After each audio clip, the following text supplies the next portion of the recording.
¿Qué tal? Mi nombre es Gerardo Aparicio Yacotú y les doy la bienvenida a este módulo de finanzas dentro de su maestría en administración.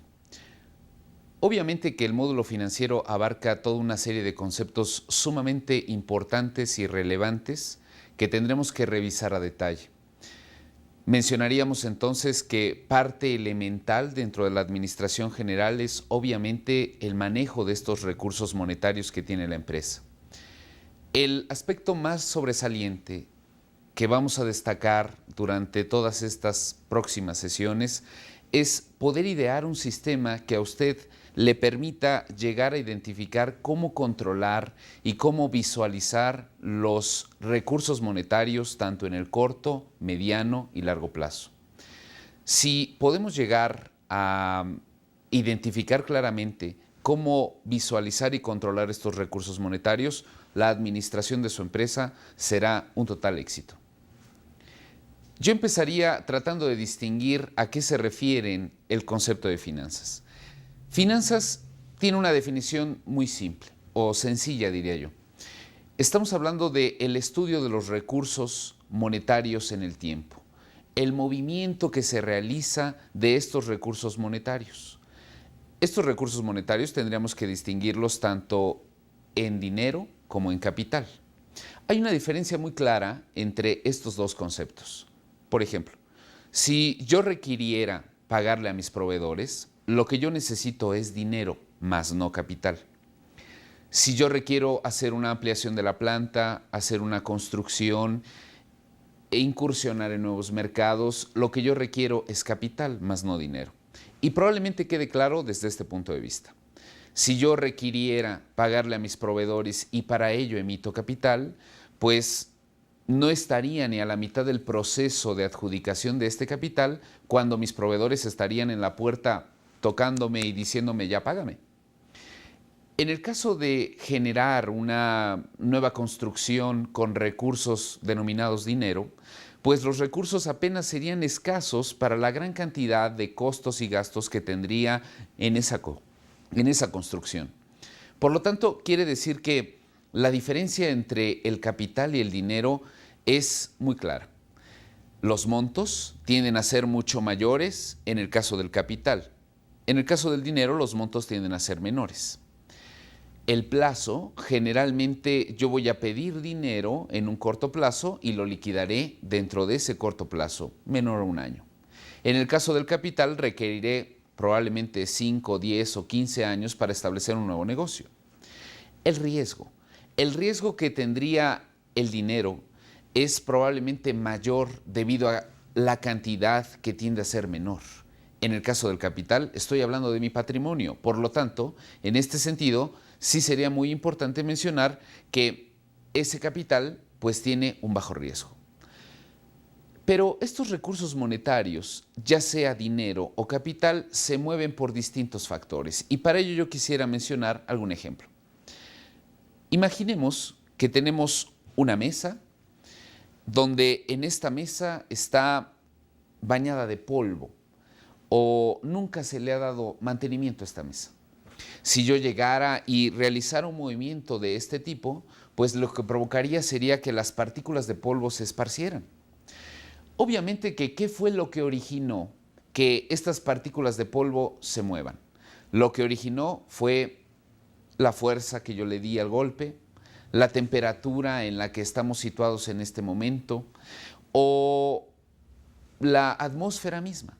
Es decir, muchísimos elementos están impactando a esas partículas de polvo que se muevan con tal o cual velocidad. En este caso, ahora te pido de favor que esa partícula de polvo llámala partícula de dinero. ¿Qué pudiera provocar que ese dinero o ese capital se mueva? No sé, la tasa de interés probablemente, el tipo de cambio en muchos casos, el Producto Nacional de ese específico país o bien de los países que tenemos alrededor. Es para todos conocido los efectos tango, los efectos samba, los efectos que de alguna otra manera por esta interconexión de mercados provocan que esos recursos monetarios se muevan mucho más aceleradamente o menos. Hoy pensar en la situación de que el mercado se mueve como un perfecto péndulo y los precios llegan a establecerse de acuerdo a las condiciones que tiene tanto el oferente como el demandante, está a debate. ¿Y por qué menciono esto? Porque los grandes capitales provocarían entonces que si estos capitales tienen el poder de estos mercados interconectados, pues más bien podríamos pensar en un pequeño copo de nieve que cae en esa gran montaña y que de no detenerse adecuadamente se convertiría en una avalancha. Sin embargo, si yo me sentara a observar cómo se mueven estos recursos monetarios, pues obviamente podría pasarme el tiempo sin ninguna conclusión o bien sin ningún beneficio hacia cómo poder manejar estos recursos monetarios para mi empresa, para mi país o para el bloque económico en el que estoy trabajando. Por lo tanto, yo mencionaría en este sentido que es de suma importancia poder sistematizar ese análisis de los recursos monetarios. Yo quisiera que viéramos algunas láminas. Sin embargo, sí será importante mencionar que a lo largo de estas próximas semanas veremos este estudio de los recursos monetarios, tanto desde el punto de vista de una persona común y corriente, como desde el punto de vista de la persona que lleva la responsabilidad total de manejar estos recursos monetarios dentro de la empresa, como las actividades que han desarrollado algunas instituciones dentro de nuestro país o bien en cualquier país del mundo. Y que al final podamos llegar a una sistematización muy metodológica de cómo poder corroborar a través de la contabilidad financiera o administrativa estos recursos monetarios. En tu temario estarás observando ahí cada uno de los puntos que desarrollaremos durante sesión tras sesión. Obviamente contarás con una tutoría especializada que estará al servicio tuyo en el sentido de tener alguna duda. Y si no, de todas maneras, pues aquí estoy yo para responder a cualquier pregunta que pudieras tener. En este sentido, yo quisiera mencionarte que para iniciar este curso es importante que me conozcas. Yo soy licenciado en Administración de Empresas, también soy licenciado en Finanzas, poseo 2 posgrados, uno en Calidad y Productividad y otro en Administración Financiera. Poseo una maestría en Impuestos y Administración y he trabajado en algunas empresas a nivel internacional. Por lo tanto, puedes estar confiado de que los conceptos que se verán están totalmente revisados y supervisados por mí. Y en este sentido, pues te estoy dando certidumbre a que todo lo que podamos llegar a ver tendrá una aplicación diaria. Yo considero que si no te llevas un producto diario a través de lo cual tú puedas corroborarlo en el mercado y que estos conceptos te estén sirviendo, me lo hagas saber. Por lo tanto, volviendo a la parte de esta primera sesión, donde mencionábamos la necesidad de identificar o sistematizar ese movimiento de los recursos monetarios, es de suma importancia que empecemos con el sistema financiero.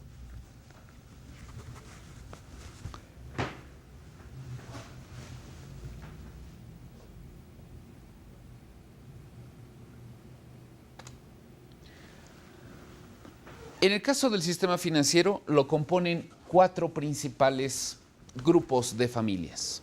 Es decir, el sistema financiero lo podemos analizar desde el punto de vista de las instituciones que supervisan, controlan y operan en un sistema financiero. También es cierto que lo podemos revisar desde el punto de vista de las leyes, reglamentos, circulares que de alguna otra manera están controlando de qué manera deben de moverse esos recursos monetarios en diferentes plazos. Otro tercer grupo de familias habla sobre los diferentes mercados a través de los cuales nosotros tenemos que visualizar ese movimiento de los recursos. En términos de finanzas es muy común hablar de mercados. Sin embargo, realmente ¿cuántos mercados existen y cuáles son las características que muchos en el argot financiero los denominan mercados? Incluso hasta siendo un poco metafóricos. Hay algunos que llaman mercados deprimidos u optimistas a cierto comportamiento específico que tienen esos recursos monetarios. Pero ¿realmente existen esos mercados deprimistas y positivos? Otro gran sector que nos va a permitir analizar ese sistema financiero son los usuarios. Y que en este sentido, pues nosotros tenemos muchísimo que platicar debido a que seamos usuarios directos, de todas maneras seremos usuarios indirectos de las decisiones que se tomen en la más remota república de cualquier parte del mundo. Estos recursos monetarios están interconectados en un sistema global. Uno de los grandes impactos que ha tenido la globalización ha sido justamente ese, es decir, el que cualquier decisión que se tome en cualquier estado o país va a impactar de una manera directa o indirecta, y hablando en términos directos o indirectos estoy haciendo función totalmente en cuanto al tiempo. Si a mí me está afectando de una manera directa, de inmediato veré muy probablemente un detrimento a mi patrimonio. Si me impacta de una manera indirecta, entonces muy probablemente observaré que hoy no me está afectando, pero que seguramente mañana o pasado mañana yo tendré alguna repercusión en cuanto al nivel de ingreso o la capacidad de gasto que yo puedo tener. En este sentido, los usuarios son básicos para que veamos la necesidad o se explique por sí misma cuál es esa importancia tan relevante de poder sistematizar ese sistema financiero. Cuando hablo del sistema financiero, no quisiera que tan solo lo observaras como un sistema financiero mexicano. Obviamente que es el que nos atañe en este momento. Sin embargo, un sistema financiero pudiera analizarse independientemente del país en el que pudiéramos estar, y que obviamente en la manera en que nosotros podamos visualizar cómo se mueven esos recursos monetarios, vamos a tener la facilidad de poder aplicar las mejores decisiones dados los recursos que yo pudiera tener. Empecemos con esa parte del sistema financiero, donde es un mundo sumamente interesante a través del cual podemos llegar a conocer las actividades que se realizan en este sistema financiero. Empecemos entonces por hablar un poco sobre qué tendríamos que requerir para entender ese sistema financiero. Como verás en tus láminas, ahí estamos observando que existen 3 diferentes niveles en los que se puede dividir este sistema financiero. Un primer nivel, un nivel cúpula, habla sobre un nivel de regulación y control. Un segundo nivel habla sobre un nivel de supervisión específica. Y un tercer nivel habla de instituciones que 100% operan en este sistema financiero. Sea México, sea Estados Unidos, sea Europa o Japón, de todas maneras tendrán forzosamente estos 3 niveles en los que estamos dividiendo al sistema. Por lo tanto, yo estaría hablando de cuáles son las instituciones que regulan y controlan el sistema financiero, cuáles son las organizaciones que supervisan específicamente al sistema y también cuáles son las organizaciones que operan dentro de este sistema. En este sentido, vamos a tomar como base al sistema financiero mexicano, pero solamente por ponerlo como referencia. No quiere decir que este sistema sea aplicativo hacia todo el mundo, sino que las instituciones que operan en México son importantes para que yo pueda tener una idea muy clara de cómo operan otras instituciones en el mundo. Haremos referencia constante a en México se llama de esta manera, como en Estados Unidos se llama de otra forma. Y si en Estados Unidos se llama de otra forma, tendrá una réplica en Europa y tendrá una réplica en Asia. Por lo tanto, quiere decir que haré énfasis en las instituciones mexicanas, pero también mencionaré el nombre de las instituciones que operan, que controlan y que supervisan en otras partes del mundo. En esa parte de regulación y control, considero que es de suma importancia verificar que todo dependerá de un sistema político. Las finanzas no se pueden separar del todo del aspecto económico y del aspecto político. Por lo tanto, en un momento regresaremos para platicar de cada una de estas instituciones.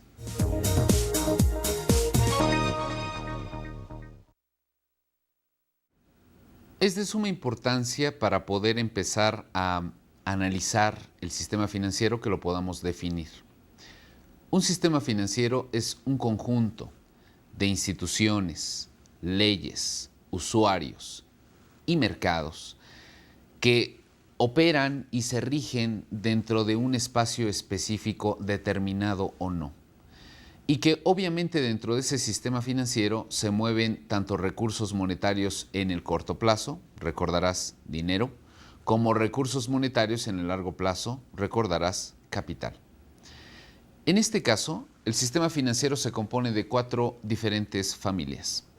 Las instituciones de supervisión y control. Para el caso de México, una de las principales instituciones de supervisión y control es la Secretaría de Hacienda y Crédito Público. Si observas en tu lámina, observarás esas 3 específicas instituciones de control. Y estamos hablando que en esta cúpula vemos a la Secretaría de Hacienda y Crédito Público, que depende directamente del Ejecutivo o del presidente en el caso de nosotros, y que en términos financieros lleva una responsabilidad muy clara. Vamos a marcar en esta parte cuál es la responsabilidad más clara que tiene la Secretaría de Hacienda y Crédito Público. Llevar a cabo la política fiscal de nuestro país. Yo diría, existen 2 hilos económicos que mueven cualquier actuar de estos recursos monetarios. Uno es la política fiscal y el otro es la política monetaria. En términos de finanzas, estamos observando que estos 2 elementos, tanto el aspecto fiscal como el aspecto monetario, son 2 situaciones en términos económicos que deben de quedar a cargo de una institución que se haga responsable de las decisiones que se puedan tomar en este tipo de políticas y que obviamente tenga un beneficio totalmente explícito a quiénes van a ser los beneficiarios de estas decisiones que se tomen en términos de política fiscal o en términos de política económica. En el caso de México, la política fiscal la lleva a cabo la Secretaría de Hacienda y Crédito Público. Esta Secretaría de Hacienda y Crédito Público, pues, tiene la intención de poder generar un ingreso público y que en función de ese ingreso público pueda obtener un gasto público. Como lo mencionaba, el ingreso público pues se verá reflejado en función de cuáles son esas herramientas que le permiten obtener ingresos al Estado. Podríamos hablar de 2 básicos. En este caso, mencionamos que la política económica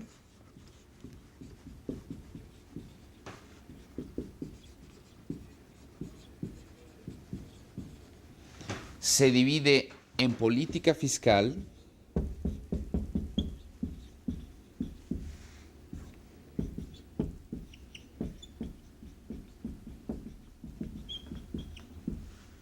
y en política monetaria. La política fiscal la lleva a cargo el Estado, independientemente del país que tú elijas. Esta política fiscal tiene la intención de generar recursos a través del ingreso público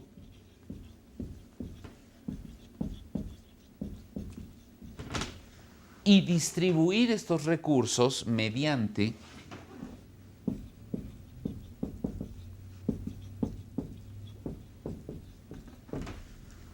el gasto público.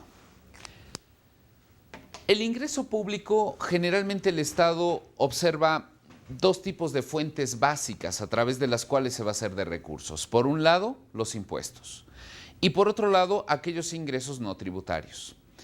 Obviamente que en la medida en que estos impuestos estén perfectamente controlados y tenga una base sustentable a través de la cual poder generar un gasto, pues veremos un mejor nivel de vida. En este sentido, estamos observando que todo el ingreso público que recibe el Estado deberá de darle una canalización hacia el beneficio de la sociedad. La sociedad recibirá este impuesto a través de los servicios de salud, de seguridad pública, a través de que puedas utilizar todos los beneficios de la ciudad como carreteras, etc. En este caso, estamos observando aquí que la política fiscal tiene una relevancia sumamente importante en cualquier país que pudiéramos mencionar. En el caso de la política monetaria, vemos que esta política no la lleva a cabo la Secretaría de Hacienda y Crédito Público, la lleva a cabo el Banco de México. Como verás en tu lámina, en el primer elemento dentro de este organigrama tenemos a la Secretaría de Hacienda y Crédito Público como la responsable directa de llevar a cabo la política fiscal. A manera de staff o ahí esa línea punteada que tenemos dentro de ese organigrama, estamos observando a Banco de México y que llevará a cabo dentro de nuestro país la política monetaria. Al paso de los años, sobre todo dentro de esta época moderna, de aquel 1994 a la fecha, podemos observar que venimos de tasas sumamente altas en términos de inflación y que la única forma a través de la cual se pudo llegar a una tasa de un dígito como la que vivimos hoy en día es gracias a una muy fuerte política monetaria. Por lo tanto, yo diría, si tú eres derecho, diestro o zurdo, pues tu mano más fuerte, en el caso del sistema financiero, estaría llevando a cabo la política monetaria. Y probablemente aquella mano que no tenga tanta fuerza lleve a cabo la política fiscal. En términos de los países en vías de desarrollo, así se ha generado. Su política fiscal es férrea, es fuerte y provoca que estos elementos de estabilidad como inflación o tasas de interés bajas se logren gracias a una política fiscal inflexible. En cambio, la política fiscal para los países en vías de desarrollo no está tan fortalecida. Es decir, es mucho más preocupante tratar de detener a ese enemigo público número uno denominado inflación y después pensar en el desarrollo o el crecimiento del país. En el caso de nuestro país, estamos observando que la Secretaría de Hacienda ha incrementado muchísimo esos elementos de control y supervisión de los ingresos tanto tributarios como de los ingresos no tributarios. En el caso de la política monetaria se ha visto clarísimo. De bajar de niveles de 3 dígitos, por ahí, 1994-95, a como lo vivimos hoy en día a niveles de un solo dígito y muy en comparación con nuestros socios comerciales del norte, pues se ha visto un gran logro en términos de política monetaria que lleva a cabo ese Banco de México. Otra de las funciones, además de llevar a cabo esta política económica por parte de las instituciones financieras, es, en el caso de la Secretaría de Hacienda, por ejemplo, es ser el órgano rector de todo el sistema financiero. Es decir, deberá de pasar por su supervisión, por su control, por su adjudicación hacia los nuevos bancos que se establecerán en nuestro país o hacia las nuevas operaciones que se pudieran prever en el futuro por la autorización de esta Secretaría de Hacienda, porque es la que tiene el contacto directo en términos legales. En el caso del Banco de México vemos que es el representante de nuestro país en los foros internacionales económicos más importante que tenemos. Yo mencionaría que en este caso, sea política fiscal o sea política monetaria, de todas maneras, esta política económica que se ha aplicado en México ha sido una política muy adecuada en los últimos años. En ese mismo cuadro, estás observando otra institución que no tiene esa línea punteada. Y esa institución que no tiene esa línea punteada la denominamos como la CONDUCEF, la Comisión Nacional de los Derechos de los Usuarios de los Servicios Financieros. Esta CONDUCEF ha sido un órgano de información, es decir, ha sido muchas veces el paño de lágrimas de una gran cantidad de usuarios que han sufrido algunos abusos dentro de este sistema financiero que poseemos.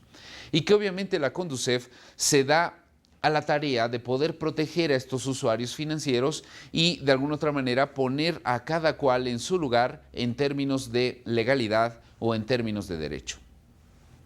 Sin embargo, yo podría establecer que estamos hablando de que estas tres instituciones están controlando a todas las instituciones que se mueven dentro del sistema financiero en nuestro país. Vamos a esa parte media. En la parte media, de acuerdo con esa lámina, las vamos a denominar instituciones de supervisión específica. Yo menciono, si Cristóbal Colón tuvo 3 carabelas, nuestro sistema financiero tiene 3 instituciones de supervisión específica. La Comisión Nacional de Seguros y Fianzas, la Comisión Nacional Bancaria y de Valores y por otro lado la Comisión Nacional del Sistema de Ahorro para el Retiro. Tres instituciones que se enfocan directamente a un solo mercado, directamente a cierto sector que permite establecer de qué manera controlar y de qué manera poder llegar a aplicar una legalidad y que estos usuarios puedan verse siempre amparados a través de esa comisión específica. En este caso, podemos llegar a observar que esas diferentes comisiones tienen el objetivo básico de poder determinadamente o específicamente controlar a un cierto grupo de instituciones que realizan actividades muy diferentes las unas con las otras. En este caso de la Comisión Nacional de Seguros y Fianzas, obviamente que está tratando de identificar o supervisar tanto a las aseguradoras como a las afianzadoras. Estas instituciones, tanto aseguradoras como afianzadoras, tienen la intención de proteger el patrimonio, ya sea actual o futuro, que pudiera tener un usuario. Pensemos en tu carro. Tu carro muy probablemente hoy esté asegurado. Y si está asegurado, te está garantizando cuando menos un cierto valor de rescate en el caso de que ese auto sufra algún acontecimiento no agradable. En el caso de las fianzas, también estamos pensando que si tú realizas cierta actividad con dinero, muy probablemente en el futuro pueda ser susceptible a tener amplios riesgos de ese cuidado y ese control del dinero. Para que tú puedas estar seguro de que esa cantidad de riesgos puedan bajar en un grado importante, requieres de una fianza. Por lo tanto, yo diría, la aseguradora trata de proteger esos recursos o esos patrimonios tangibles que posees, mientras que las afianzadoras tratan de proteger o garantizar todas las actividades que tú puedas desarrollar en el futuro o que de alguna otra manera puedan garantizar que tú puedas llegar a pagar ciertas obligaciones que contrates hoy. Sean afianzadoras o sean aseguradoras, de todas maneras estarán controladas por esa Comisión Nacional de Seguros y Fianzas. Vamos hasta el otro extremo de tu organigrama. En el otro extremo de tu organigrama estás observando una institución que se denomina la CONSAR, Comisión Nacional del Sistema de Ahorro para el Retiro. En esta CONSAR estamos observando que tiene una historia muy importante porque siempre los fondos de pensiones han tenido una situación muy sui generis en nuestro país. En este caso, la CONSAR ha podido agrupar a dos instituciones básicas, tanto las AFORES como las CIEFORES. Las CIEFORES durante los últimos años, sobre todo en el año del 2004, ha tenido una modificación a la ley que hoy en día la pone a nivel competitivo y que obviamente pues esto nos beneficia como una persona que tiene una determinada pensión. Tanto las AFORES como las CIEFORES están siendo controladas por esa CONSAR. La AFORE es la administradora de fondos de retiro, mientras que la CIEFORE es la sociedad de inversión de fondos de retiro. Yo diría, uno lo capta y otro lo distribuye, con el beneficio de que tú puedas gozar al término de una determinada cantidad de años de una honorable pensión. Yo no quisiera entrar en este momento a analizar a la más fuerte, a esa Comisión Nacional Bancaria y de Valores, porque requerimos de mucho tiempo para poder analizar las operaciones que lleva a cabo. Sin embargo, lo veremos de una manera muy general en un momento más.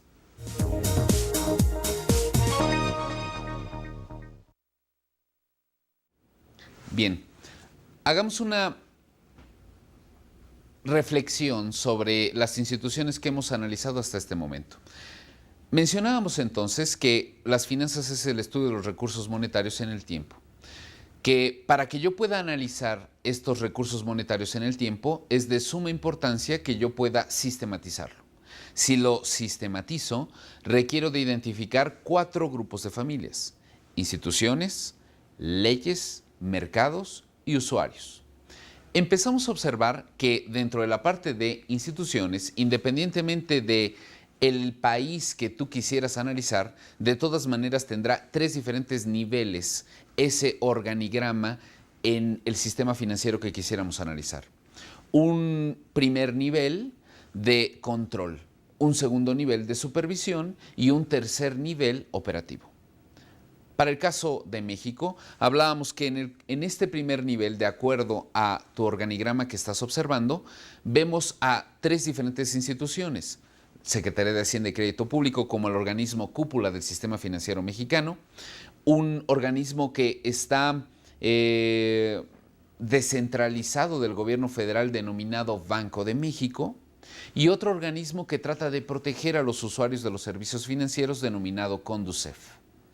También es cierto que hablamos ya del segundo nivel.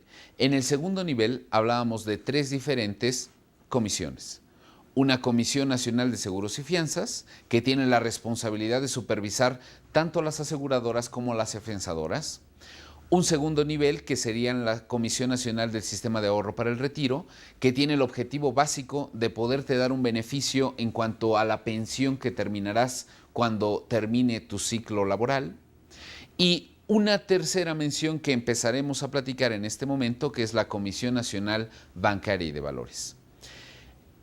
En esta parte, la Comisión Nacional Bancaria y de Valores se le denomina en México la Supercomisión. Antes de las modificaciones de ley de 1993, existían 2 diferentes comisiones, una Comisión Nacional Bancaria y otra Comisión Nacional de Valores. Estas 2, con esas modificaciones que se hicieron a la ley, se fusionaron. Dado esa fusión, hoy la podemos denominar una supercomisión.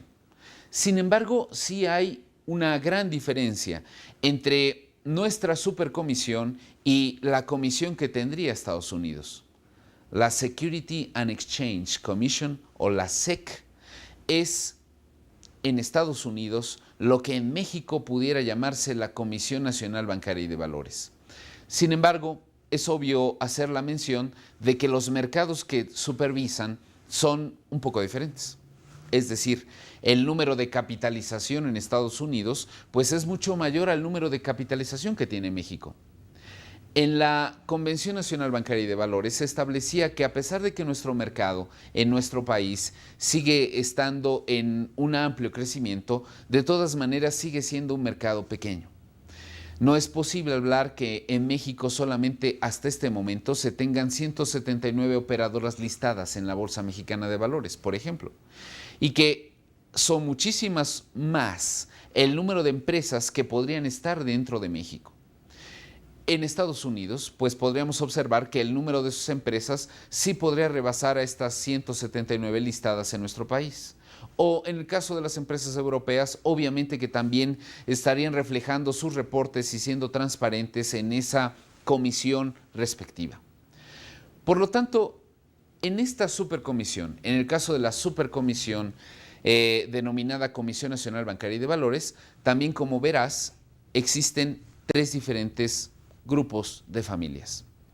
El primero nos habla de la banca. El segundo nos habla de instituciones de valores.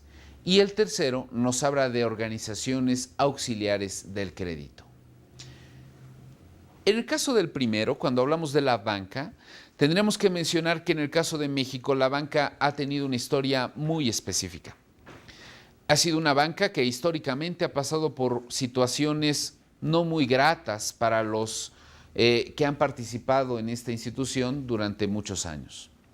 Vemos que esa banca en el inicio era privada y que después de verificar pues toda una serie de operaciones, tratar de provocar que esta banca llegara hasta los más recónditos lugares de nuestro país, cosa que a la fecha no se ha podido lograr, pero que de alguna manera pues esos empresarios independientes tenían la intención de poder establecer un banco en ese lugar más remoto de nuestro país.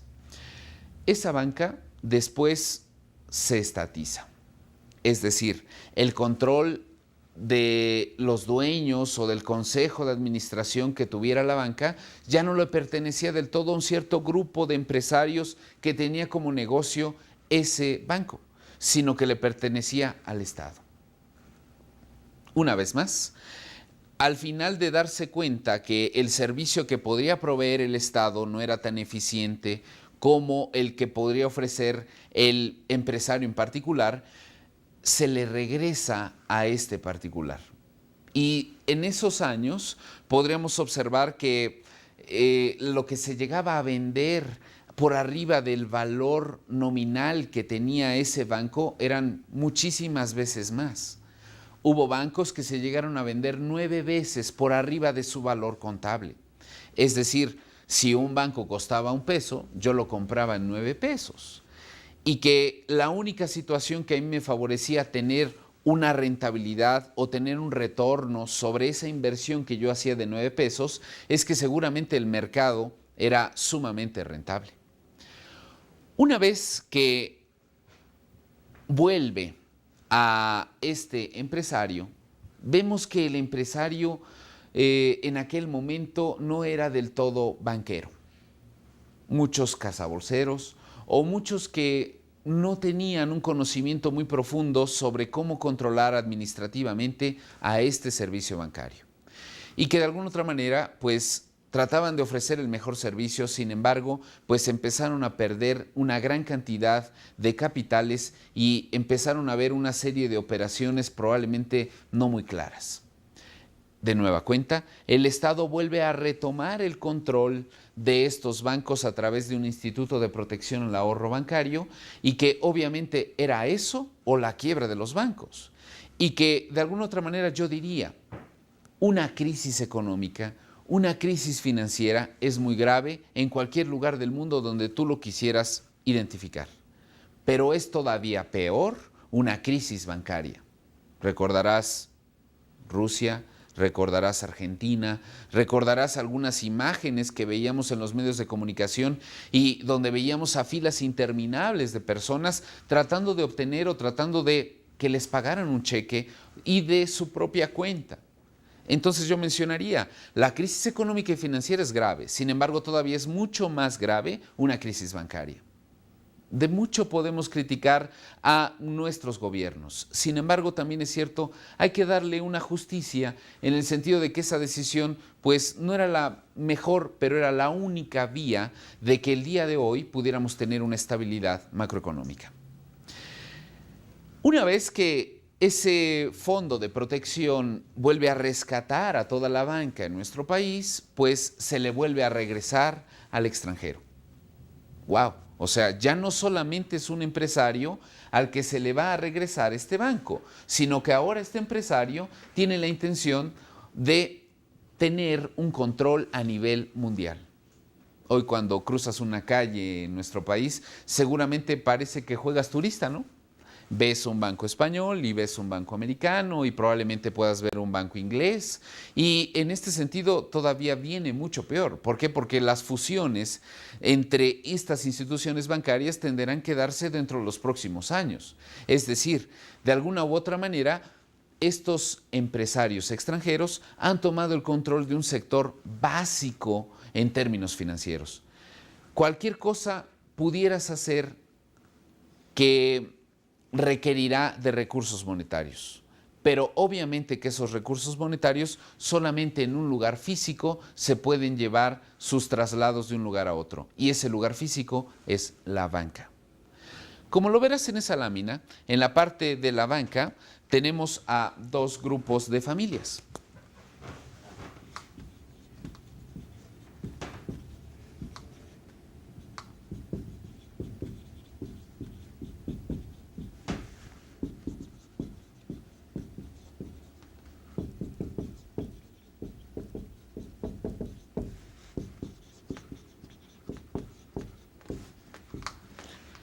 En la banca existe tanto la banca patrimonial como la banca de fomento.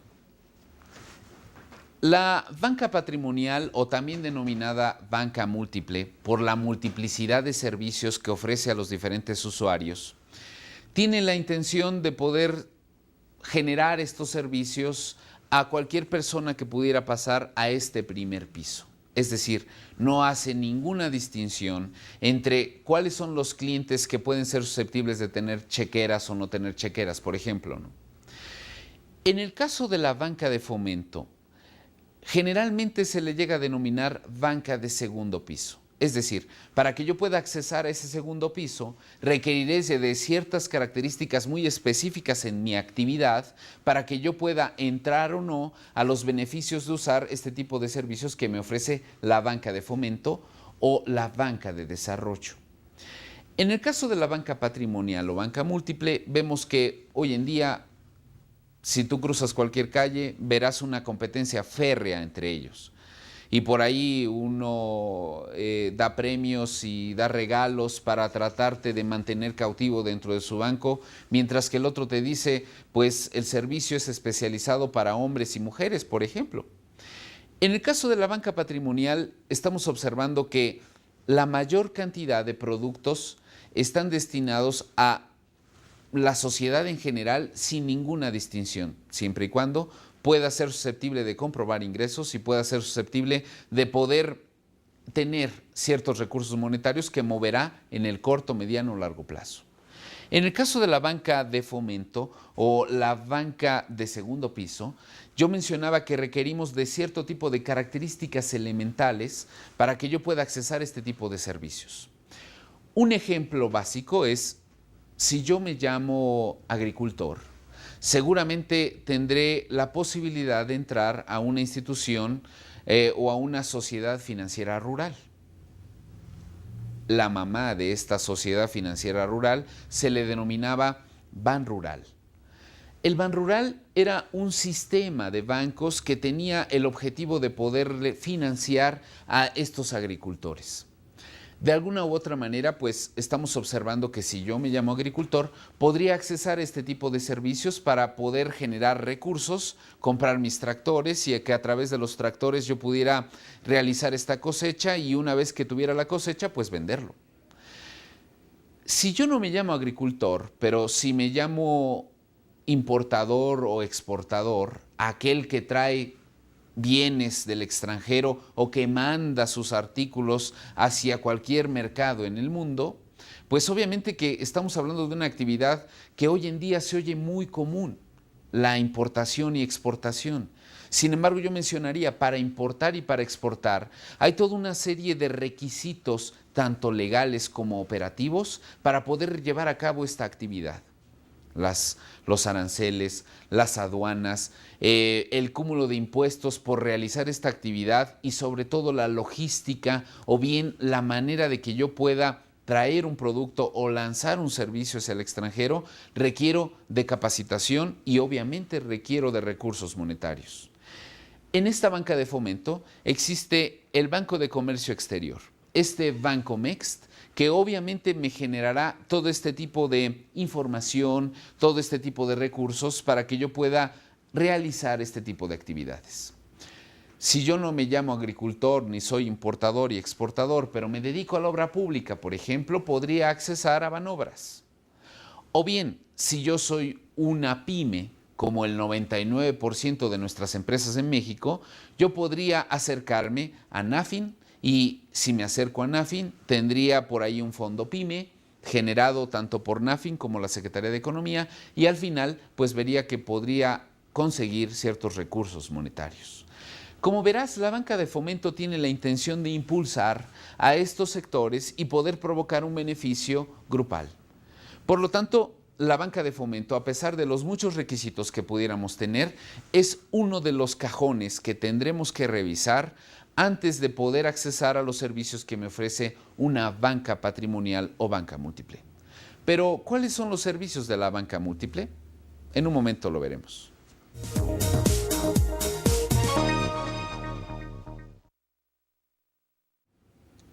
Mencionábamos entonces cuáles son los servicios que llega a ofrecer la banca patrimonial. La banca patrimonial pues tiene toda una serie de servicios importantes para ti o para mí. El hecho de que yo pueda girar un cheque de un lugar a otro, que yo pueda hacer una transferencia vía electrónica, o bien que pueda accesar a ese servicio de cajeros automáticos que de alguna otra manera estamos observando que es un beneficio que me está originando pertenecer a cuál banco. Sin embargo, cuidado con las comisiones, porque las comisiones generan un amplio costo a todo este servicio internacional que me ofrece la banca hoy en mi país.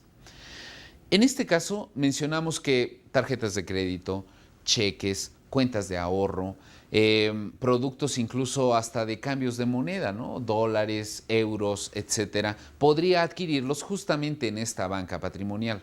Autos, créditos al consumo, créditos directos. De alguna otra manera vemos que la gama de servicios o la multiplicidad de productos que me ofrece esta banca patrimonial ha ido en ascenso y ha provocado que se compare a niveles internacionales. Veamos a las instituciones de valores. Ese segundo bloque dentro de esa Comisión Nacional Bancaria y de Valores, en esta parte estamos analizando aquí a las instituciones de valores. Las instituciones de valores, una de las básicas es esa Bolsa Mexicana de Valores. En la Bolsa Mexicana de Valores sí es un lugar físico que me proporciona las herramientas necesarias para que yo pueda operar en términos de dinero y capital a través de este mercado donde concurren oferentes y demandantes de recursos monetarios. En la Bolsa Mexicana de Valores ha sido una institución que ha tenido un crecimiento y un desarrollo en los últimos años muy interesante.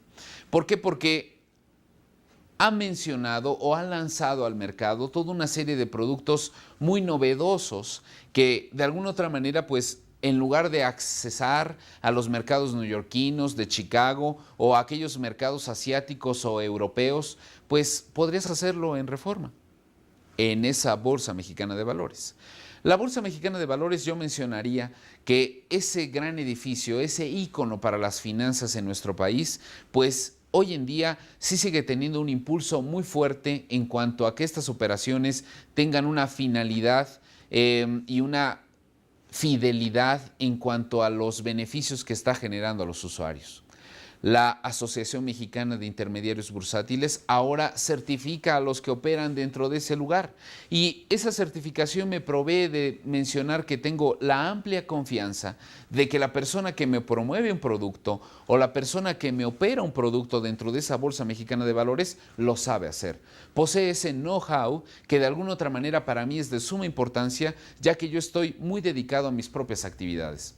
Yo soy médico, soy agricultor, soy ingeniero. No tengo que ser un experto financiero si yo quiero participar dentro de esa Bolsa Mexicana de Valores. ¿Por qué? Porque sé que los que están ahí operando están certificados y tienen una norma de poderme ofrecer el servicio de acuerdo a los estándares de transparencia y eficiencia más actuales en mi país.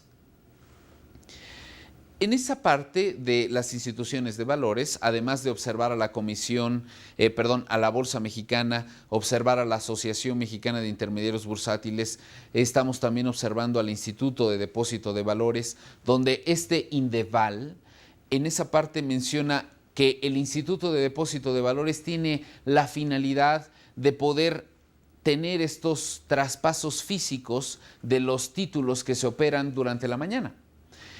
Además del INDEVAL, pues ahí hay una calificadora de valores o denominada Caval, y esa calificadora de valores, la intención más importante es mencionar qué grado de riesgo tiene el que yo invierta en tal o cual instrumento.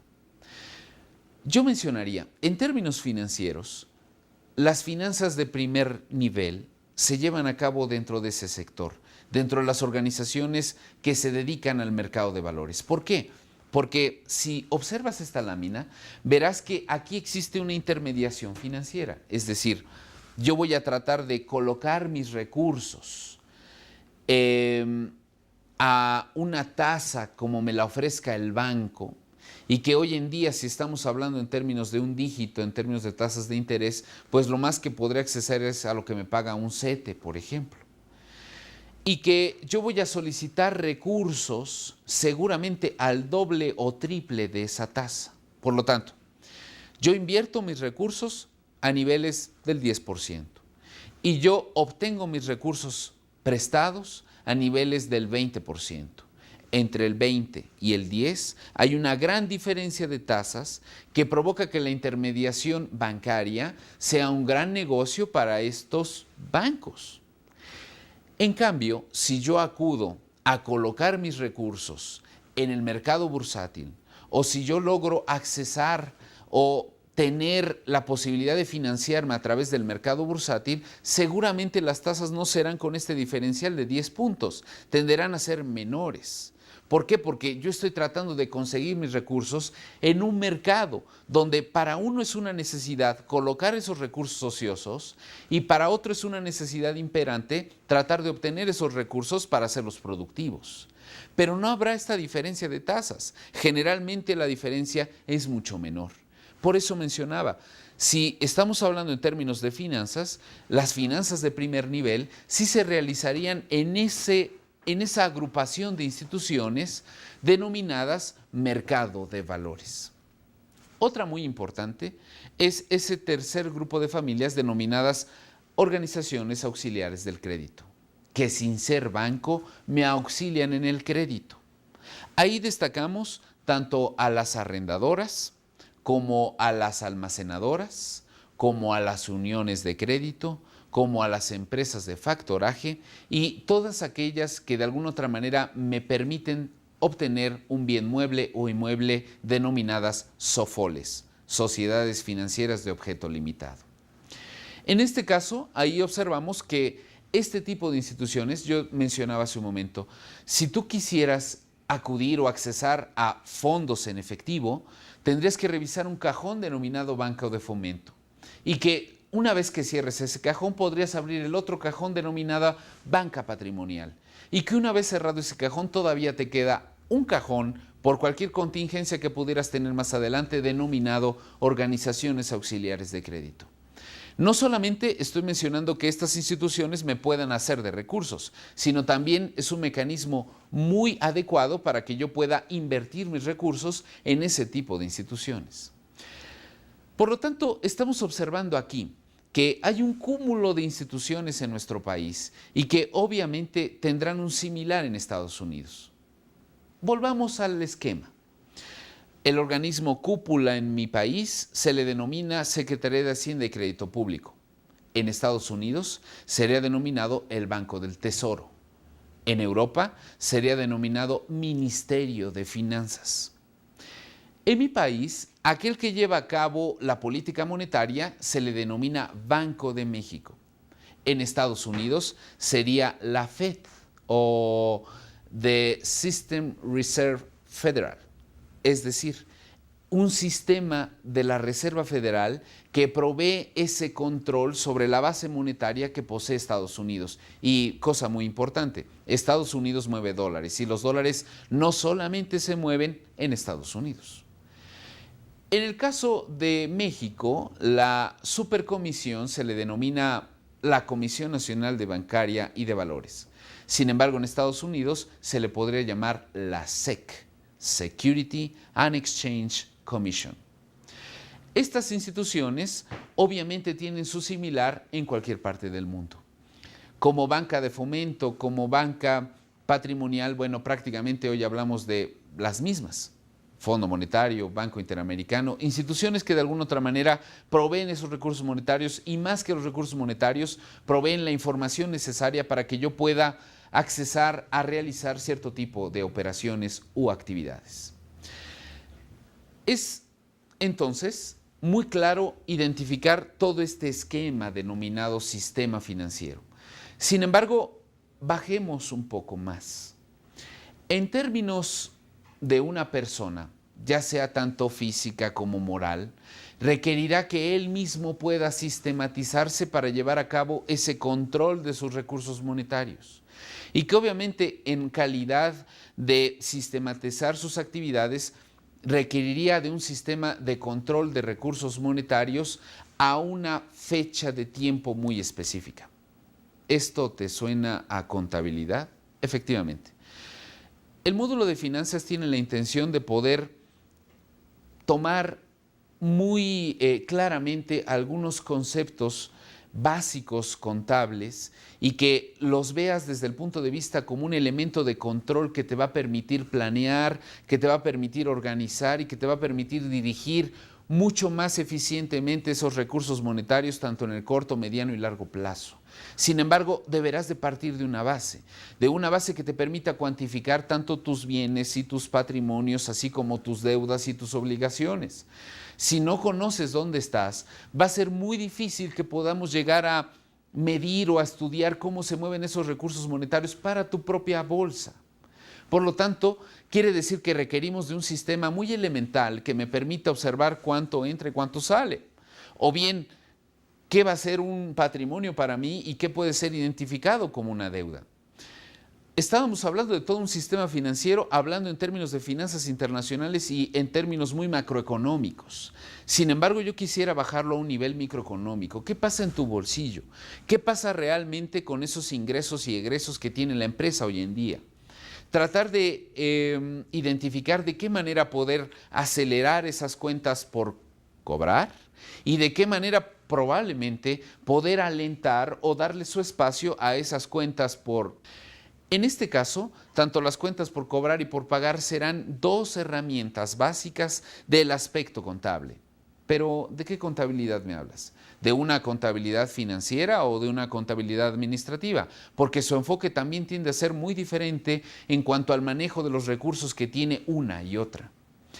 En este caso, el día de hoy tratamos de generar una introducción sobre los aspectos básicos en términos de finanzas. Hablamos de la definición de finanzas.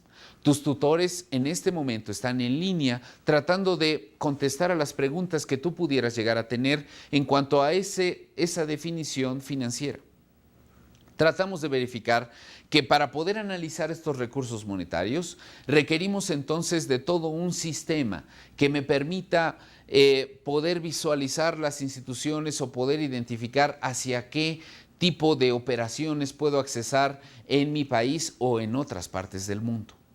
Y que obviamente ahora lo estoy bajando a un aspecto muy microeconómico o a un aspecto muy personal, donde si yo no poseo un sistema de control denominado contabilidad y que este sistema de control me pueda dar la base firme para que yo pueda decidir constantemente sobre estos aspectos financieros.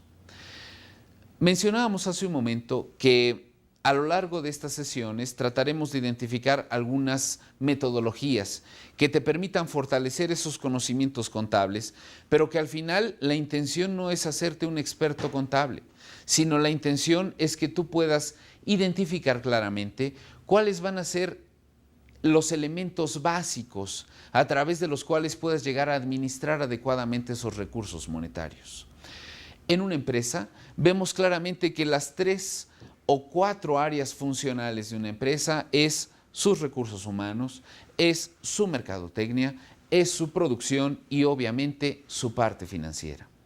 Por lo tanto, es básico que podamos llegar a establecer el precio que tendrán mis productos en términos de mi contabilidad actual. Poder llegar a establecer cuánto voy a ganar de realizar un negocio o no en el futuro, a través de una sensibilización de si ese proyecto es rentable o no es rentable. Cada cuándo obtendré estos recursos de regreso hacia mi bolsa. Y de alguna otra manera, pues no solamente el precio es importante, no solamente la rentabilidad será importante, sino al final que tú puedas estar en una constante observancia, transparencia, legalidad de las operaciones financieras que estás teniendo día a día. Esta parte introductoria me sirvió para generarme todo un marco a través del cual hablaremos constantemente. Encontrarás algunas actividades a desarrollar en esta parte de sistema financiero y la definición de finanzas, como solamente un reforzador a los conocimientos que muy amablemente me has puesto atención. En este caso, yo mencionaría que a partir de este momento, pues te voy a dar una mala noticia. Es de suma importancia que estés al tanto de las situaciones que se dan al otro lado del mundo, como las que se están dando hoy en día en mi país, porque yo sé que directa o indirectamente empezarán a influir en cuanto a qué control tengo de estos recursos monetarios, dinero o capital. En este caso, te agradezco mucho la atención que me brindaste para esta primera sesión. Sin embargo, hoy se vislumbra pues una perspectiva de mucho interés en cuanto a los conceptos que iremos revisando sesión tras sesión. Te aconsejaría que revises un poco el temario que vamos a observar en esta materia y de esa manera poder estar listos para la próxima sesión. Nuevamente, mi nombre es Gerardo Aparicio y te agradezco muchísimo el que me hayas puesto atención durante esta sesión. Nos vemos pronto.